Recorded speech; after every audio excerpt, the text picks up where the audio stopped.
Alright guys, so there's a couple of things for today. We're going to go over two different uniform circular motion examples that'll help you kind of understand how this might be applied to free response type questions.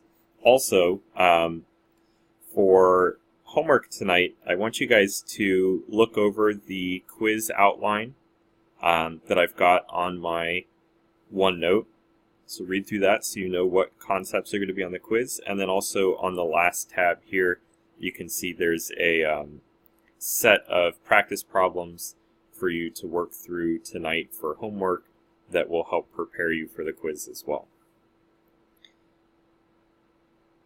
Okay, so the first problem that I want to go over with you guys is a very common question, which is, what is the minimum height h that we need to release a marble at, or a ball or something, as it slides down this ramp so that it will complete the loop just barely and make it through.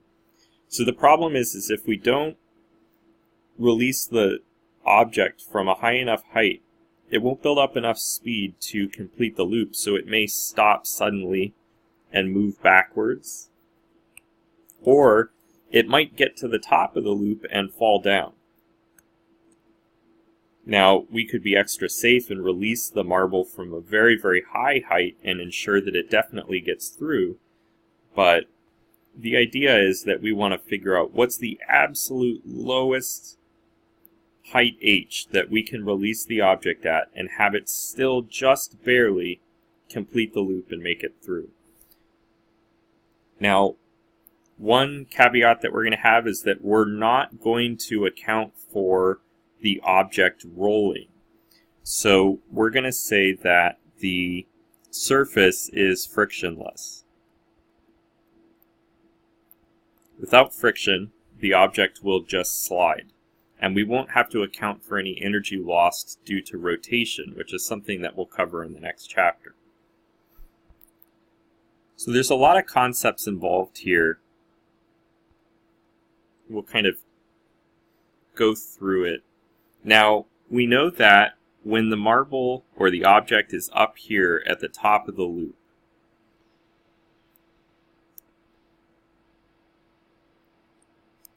the forces acting on the object are going to be the force of gravity,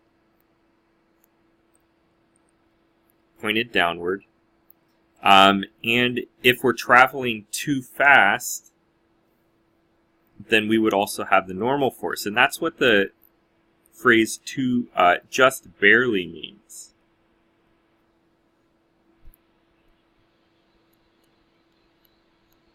Just barely means that the marble at this highest point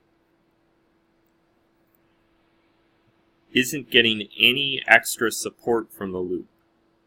And if we were going a little bit faster, the normal force from the rigidity of the track would have to support or keep the marble in the track without flying out. And if we were going a little bit slower, then the marble would fall away from the track too quickly, and it wouldn't complete the loop. So when they say just barely, what they mean is that we can complete the top of this loop with only the weight providing our centripetal force. So in this case, our net force is going to be equal to the weight of the marble at the top of the loop, and that's going to be equal to our centripetal force. Now, off on the side of the loop, we'll still have a centripetal force, but in this case it will be given by the track. And down here at the bottom of the loop, we will again have a centripetal force, but it's going to be given by the track, and in this case, the normal force from the track is going to be the strongest because it's having to resist the weight of the object. Let me write this the same.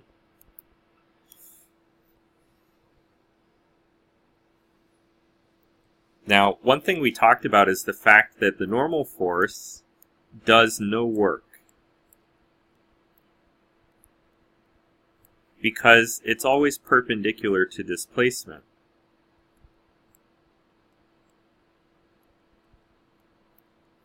That's a really important fact. It means that we don't have to worry about the normal force, which would be complicated because it's changing directions at every moment. And since there's no friction, we don't need to worry about that either, and that means the only other force acting on the object as it completes the loop is the force of gravity, which is a conservative force. So that leads us to the next part of this problem, which is that if we start over here, the object has a certain amount of energy which is equal to potential energy, which is mass times gravity times height. If we release it from rest, then it won't have any kinetic energy.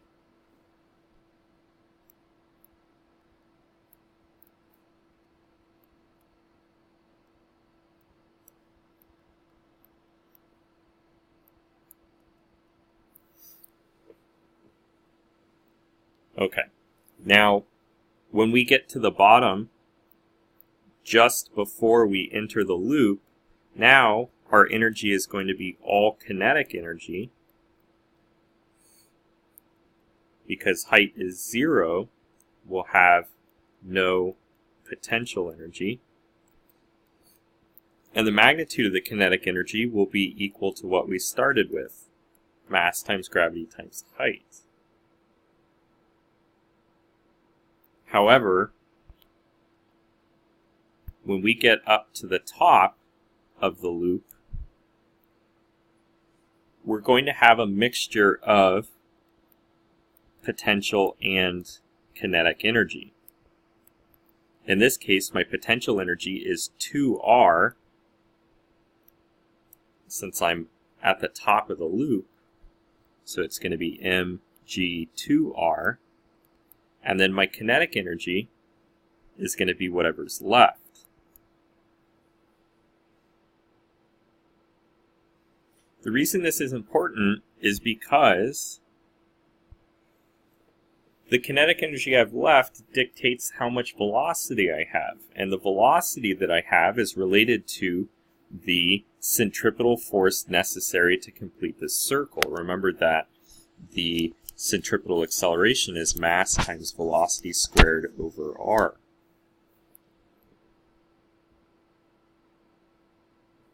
Okay, so now that we've sort of analyzed this problem, let's set up the method that we need to find the minimum release height.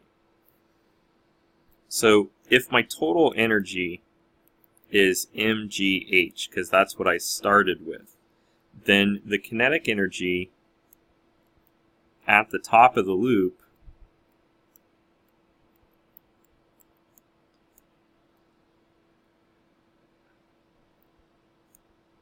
is going to be equal to whatever that total was minus what we lost due to the conservative work of gravity while we went up to the top, and we said that that's going to be mg2r.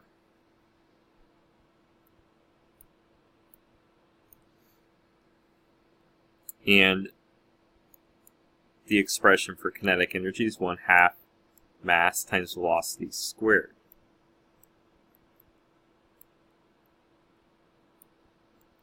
So we can simplify this a little bit. We can see it doesn't depend on mass at all. And we get that the velocity squared is equal to 2gh minus 4gr.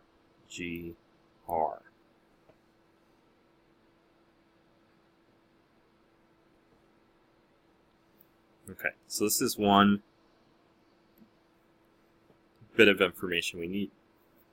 The other bit of information we need comes from uniform circular motion. So we know that the net force acting on the object, if it just barely completes the top of the loop, then the only force acting on it at the top of the loop is the force of gravity, which is equal to mass times gravity, and that should be equal to our centripetal acceleration, or centripetal force. So again, we see that mass doesn't matter, and we get g equals v squared over r. Now, the velocity that we're going to have at the top of the loop depends on our energy conservation statement. And all these other things are constant. G is a constant, r is a constant, that's the size of the loop, and the only thing that we can vary in this experiment is the release height. So this relationship is going to help us figure out what that needs to be. So we're going to plug this all in. Let me solve this. So we're going to get g times r equals v squared, or g times r equals 2gh minus 4gr. So now we can see that the acceleration due to gravity doesn't matter. So the only constraint here is that the object has to have some mass, and there has to be some gravitational force. And as long as that's true, the minimum release height doesn't depend on either of those two things. So we can solve this for h, and we'll get 2h equals 5r, or the minimum release height is 5/2 r.